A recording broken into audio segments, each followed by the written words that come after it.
Skin and hair క్లినిక్లో ఈ transplantation procedure అనేది ఏ రకంగా మీరు చేస్తారు? హెయిర్ ట్రాన్స్ప్లాంటేషన్ అంటే ఏంటంటే ఒక ఏరియా నుంచి మనం హెయిర్ ఫాలికల్స్ తీసి మనకి ఎక్కడైతే హెయిర్ లేదో అక్కడ ఇంప్లాంట్ చేయడం. ఎక్కడి నుంచి అయితే తీస్తామో దాన్ని డోనర్ ఏరియా అంటాం, ఎక్కడైతే పెడతామో దాన్ని రెసిపియంట్ ఏరియా అంటాం.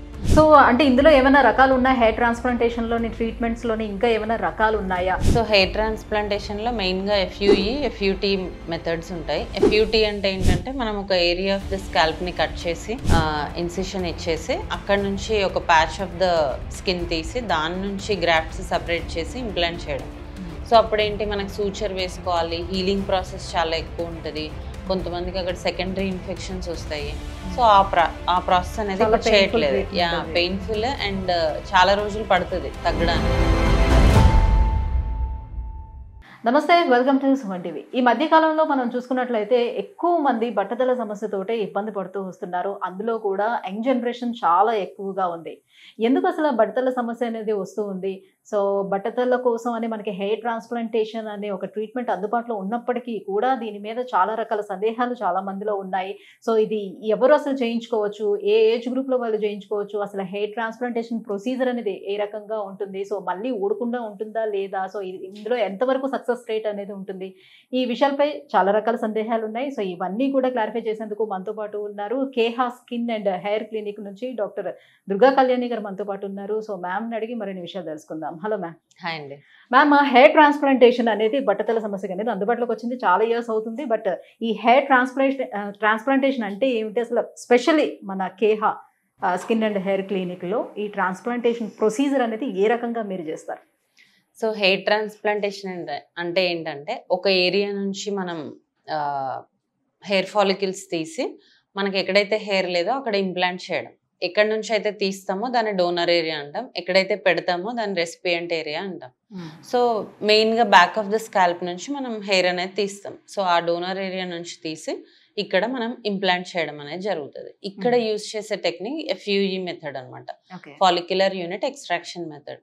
ఇందులో సింగిల్ గ్రాఫ్ట్ అనేది మనం తీసి, అంటే ఒక్కొక్క గ్రాఫ్ట్ తీసి ఒక్కొక్క గ్రాఫ్ట్ ఇంప్లాంట్ చేయడం జరుగుతుంది. సో దట్ హీలింగ్ ప్రాసెస్ అనేది చాలా ఫాస్ట్గా ఉంటుంది. సో అంటే ఇందులో ఏమైనా రకాలు ఉన్నాయా? హెయిర్ ట్రాన్స్ప్లాంటేషన్లోని ట్రీట్మెంట్స్లోని ఇంకా ఏమైనా రకాలు ఉన్నాయా? ఇంతకు ముందుతో పోల్చుకుంటే ఇప్పుడు ఎంత అడ్వాన్స్ అయ్యింది? సో హెయిర్ ట్రాన్స్ప్లాంటేషన్లో మెయిన్గా ఎఫ్యూటీ మెథడ్స్ ఉంటాయి. ఎఫ్యూటీ అంటే ఏంటంటే మనం ఒక ఏరియా ఆఫ్ ద స్కాల్ప్ని కట్ చేసి ఇన్సిషన్ ఇచ్చేసి అక్కడ నుంచి ఒక ప్యాచ్ ఆఫ్ ద స్కిన్ తీసి దాని నుంచి గ్రాఫ్ట్స్ సపరేట్ చేసి ఇంప్లాంట్ చేయడం. సో అప్పుడేంటి మనకు సూచర్ వేసుకోవాలి, హీలింగ్ ప్రాసెస్ చాలా ఎక్కువ ఉంటుంది, కొంతమందికి అక్కడ సెకండరీ ఇన్ఫెక్షన్స్ వస్తాయి. సో ఆ ప్రాసెస్ అనేది చేయట్లేదు. పెయిన్ఫుల్ అండ్ చాలా రోజులు పడుతుంది తగ్గడానికి. ఇప్పుడు చేసే ఎఫ్యూఈ మెథడ్ ఏంటంటే చాలా సింపుల్గా అయిపోతుంది. ఈ హీలింగ్ ప్రాసెస్ అనేది 1 to 2 daysలో ఉంటుంది. మళ్ళీ వాళ్ళ వర్క్ వాళ్ళు చేసుకోవచ్చు. మన కేహాలో చేసేది ఎఫ్యూఈ మెథడ్. యా మ్యామ్, ఇంతకుముందు మనం చూసుకున్నట్లయితే వంశపారపర్యంగా ఉన్నప్పటికీ కూడా వాళ్ళకి ఒక 30 సంవత్సరాలు దాటిన తర్వాతే బట్టతల రావడం అనేది నెమ్మదిగా స్టార్ట్ అవుతూ ఉండేది. బట్ ఇప్పుడు వంశపారపర్యంగా లేకపోయినా కూడా ఈవెన్ 18 years దాటిన తర్వాత కూడా స్టార్ట్ అయిపోతూ ఉంది. మరి అంత చిన్న ఏజ్లో స్టార్ట్ అయ్యేటప్పుడు వాళ్ళు హెయిర్ ట్రాన్స్ప్లాంటేషన్ అనేది చేయించుకోవచ్చా? ఏజ్ గ్రూప్ ఏ ఏజ్ నుంచి ఏ ఏజ్ వరకు చేయించుకోవచ్చు అంటారు? 20 years ప్లస్ ఉన్న వాళ్ళు ఎవరైనా కూడా హెయిర్ ట్రాన్స్ప్లాంటేషన్ చేసుకోవచ్చు. సో ఇప్పుడు జెనెటికల్గా ఉండి ఎర్లీగా బట్టతలు వచ్చే వాళ్ళని ఎక్కువగా చూస్తున్నాం. అంటే 20 yearsకే వాళ్ళకి మొత్తం హెయిర్ అంతా పోతుంది అనమాట. అలాంటి కేసెస్ ఎక్కువగా ఉన్నాయి. అండ్ కొంతమంది బిఫోర్ మ్యారేజ్ అలా ఎక్కువగా వస్తూ ఉంటారు. ఓల్డ్ ఏజ్ వాళ్ళు కూడా వస్తున్నారు. ఇప్పుడు 50+, 60+ వాళ్ళు కూడా వచ్చి చేయించుకుంటున్నారు. సో 20 years నుంచి స్టార్ట్ చేసి ఏ ఏజ్ వాళ్ళైనా కూడా ఈ ట్రీట్మెంట్ అనేది చేసుకోవచ్చు. ఓకే. సో ట్రీట్మెంట్ అయిపోయిన తర్వాత వాళ్ళు ఎటువంటి ప్రికాషన్స్ తీసుకోవాలి? సో ప్రొసీజర్ అంతా అయిపోయిన తర్వాత వాళ్ళకు ఇన్ఫ్లమేషన్ కానీ, పెయిన్ కానీ, లేకపోతే అదర్ ఇన్ఫెక్షన్స్ కానీ ఏమైనా వచ్చే ఛాన్సెస్ ఎంతవరకు ఉంటుంది?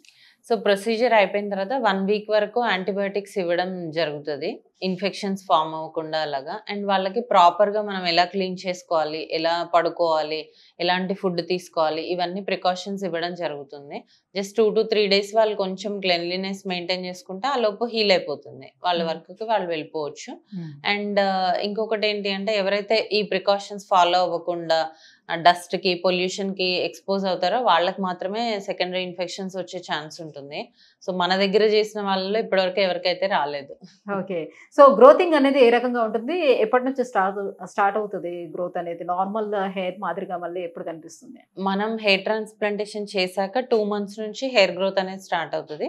6-9 మంత్స్‌లో ఫుల్ హెయిర్ అనేది మనం చూడొచ్చు. అంటే నార్మల్ హెయిర్ లాగా మంచి హెయిర్ లైన్, మంచి లెంత్, థిక్‌నెస్ అనేది 6-9 మంత్స్ పడుతుంది. ఓకే. సో నేను విన్నాను బయట కూడా మీరు చాలా ఇప్పుడు కొన్ని వేల మందికి ఇప్పుడు హెయిర్ ట్రాన్స్‌ప్లాంటేషన్ అని చేశారు. సో బయటన చాలా క్లినిక్స్ అందుబాటులో ఉన్నాయి. బట్ ఎక్కువ మంది ఇక్కడ కేహా సెంటర్‌కొచ్చి చేసుకుంటున్నారని వింటున్నాము. సో ఏంటి అసలు ఈ సెంటర్ యొక్క స్పెషాలిటీ ఏంటి? అంత ప్రత్యేకం ఏముంది? First of all trust. ఎందుకు అంటే మేము చేసిన హెయిర్ ట్రాన్స్‌ప్లాంటేషన్స్ అన్నీ కూడా 100% సక్సెస్ వచ్చాయి. సో మనకి హెయిర్ ట్రాన్స్‌ప్లాంటేషన్ కేసెస్ ఎలా వస్తాయంటే, ఇప్పుడు ఒకళ్ళకి చేసాము. వాళ్ళ రిజల్ట్ బావుంటే వాళ్ళని చూసి ఒక 10 మందొస్తారు. సో అలాంటి వాళ్ళే ఎక్కువ మంది ఉన్నారు. అలా ట్రస్ట్ బిల్డ్ చేసుకున్నాం మేము. అండ్ చాలా చోట్ల ఏంటంటే హెయిర్ ట్రాన్స్‌ప్లాంటేషన్ చేసిన తర్వాత వాళ్ళని ఫాలో అప్ చేయరు. ఇంక అయిపోయింది అలా వదిలేస్తారు. కానీ ఇక్కడ మన దగ్గర వాళ్ళని రెగ్యులర్‌గా ఫాలో అప్ చేయడం ఉంటుంది. వాళ్ళు ఏ టైంకైనా కాల్ చేస్తే మనం రెస్పాండ్ అవ్వడం ఉంటుంది. ప్రాపర్‌గా దానికి ఎక్స్‌ప్లెయిన్ చేయడం ఉంటుంది. సో అందుకని కేహాలో ఎక్కువ హెయిర్ ట్రాన్స్‌ప్లాంటేషన్ అనేది సక్సెస్ అవుతుంది. రైట్. సో ఇప్పుడు డూ అండ్ డోంట్స్ గురించి మాట్లాడుకున్నట్లయితే ట్రాన్స్‌ప్లాంటేషన్ అయిపోయిన తర్వాత ఎలాంటి ప్రికాషన్స్ తీసుకోకపోతే మళ్ళీ హెయిర్ ఊడిపోయే అవకాశాలు ఉంటాయి. ఎందుకు కొంతమంది కంప్లెయింట్ చేస్తూ ఉంటారు. నేను ట్రాన్స్‌ప్లాంటేషన్ చేయించుకున్న తర్వాత కూడా నా హెయిర్ ఉండట్లేదు ఊడిపోతుందని. సో ఏముండొచ్చు హెయిర్ రీజన్స్? ట్రాన్స్‌ప్లాంటేషన్ చేసుకున్న తర్వాత మినాక్సిడిల్ గాని, తర్వాత మైల్డ్ జెంటిల్ క్లెన్జర్ షాంపూస్ మనం ఇవ్వడం జరుగుతది. అవి యూజ్ చేయడం గాని, కొన్ని రోజులు మల్టీవైటమిన్ సపోర్ట్ కోసం యూజ్ చేయాల్సి ఉంటది. ఎవరైతే ఆ కేర్ తీసుకోరో, ఎవరైతే దాన్ని పట్టించుకోకుండా ఉంటారో వాళ్ళకి మాత్రమే పోతుంది కానీ, మనం పెట్టిన హెయిర్ మొత్తం పోయే ఛాన్స్ అయితే లేదు. ఓకే. సో డోనర్ ఏరియా కూడా కంప్లీట్‌గా లేదు. కొంతమందికి బాడీ మీద హెయిర్ కూడా చాలా తక్కువగా ఉంటుంది. సో అలాంటి వాళ్ళకి మీరు హెయిర్ ట్రాన్స్‌ప్లాంటేషన్ సజెస్ట్ చేయలేరు కదా! సో వాళ్ళకి ఏమైనా అదర్ ట్రీట్మెంట్స్ అవైలబుల్ ఉన్నాయా? సో డోనర్ ఏరియా అస్సలు లేదు. వాళ్ళకి ఇంకా హెయిర్ ట్రాన్స్‌ప్లాంటేషన్ చేసినా పెద్దగా అడ్వాంటేజ్ లేదు అనే వాళ్ళకి ఖచ్చితంగా ఇదైతే సజెస్ట్ చేయం. చేసుకోండి వచ్చేస్తది అలా అయితే చెప్పము. వాళ్ళకి ఆల్టర్‌నేట్‌గా ఏం చేయొచ్చు అంటే కొంతమందికి విగ్స్, ప్యాచెస్ ఇలా కూడా చెప్పడం జరుగుతది. అలా సజెస్ట్ చేయడం ఉంటుంది. సో దానికి మళ్ళీ ప్రత్యేకించి మెయింటెనెన్స్ అంటూ ఏమైనా ఉంటుందంటే? అది మన దగ్గర చేయము. మనం వాళ్ళకి అడ్వైస్ మాత్రమే చేయగలం. ఓకే. సో హెయిర్ ట్రాన్స్‌ప్లాంటేషన్ చేసుకున్న తర్వాత కూడా దానికంటూ ప్రత్యేకించి మెయింటెనెన్స్ ఏమైనా ఉంటుందా? మళ్ళీ క్లినిక్‌కి వచ్చి మళ్ళీ చెక్ చేయించుకోవటం అలాంటిదేనా? ఎవరికైతే థిక్‌నెస్ ఆఫ్ ద హెయిర్ తక్కువగా ఉంటుంది, డోనర్ తక్కువగా ఉన్న వాళ్ళకి కూడా మనం చేస్తాము. వాళ్ళకి పీఆర్‌పీస్ అడ్వైస్ చేయడం జరుగుతది. ఓకే. సో ఆఫ్టర్ 2 మంత్స్ వాళ్ళు వచ్చి 3-4 సెషన్స్ ఆఫ్ పీఆర్‌పీ చేస్తే ఇంకా థిక్‌నెస్ మనం బెటర్‌గా ఎక్స్‌పెక్ట్ చేయొచ్చు. Thank you so much ma'am. So hair transplantation procedure అనేది ఎలా ఉంటుంది? ప్రత్యేకించి కేహా సెంటర్‌లోని ఈ ప్రొసీజర్ ఏ రకంగా నడుస్తుంది? సో ఈ విషయాలన్నీ కూడా ఇంత క్లారిటీగా తెలియజేసినందుకు thank you so much. So viewers చూస్తున్నారు కదా, ఎవరైతే బట్టతల సమస్యతోటి బాధపడుతున్నారో సో కేహా స్కిన్ అండ్ హెయిర్ క్లినిక్‌కి వచ్చి ఒకసారి అప్రోచ్ అవ్వండి. సో మీరు అనుకున్నట్టుగానే మీకు కావాల్సినట్టుగా మీరు హెయిర్ ట్రాన్స్‌ప్లాంటేషన్ చేసుకొని మంచి హెయిర్ గ్రోత్‌ని కూడా మీరు పొందొచ్చు. మీ కాన్ఫిడెన్స్ లెవెల్స్‌ని మళ్ళీ తిరిగి మీరు పొందే అవకాశం కూడా ఉంటుంది. సో ఎవరైనా అప్రోచ్ అవ్వాలంటే కింద స్క్రోల్ అవుతున్నటువంటి నెంబర్‌లకి కాల్ చేసి అప్రోచ్ అవ్వచ్చు. Thank you so much.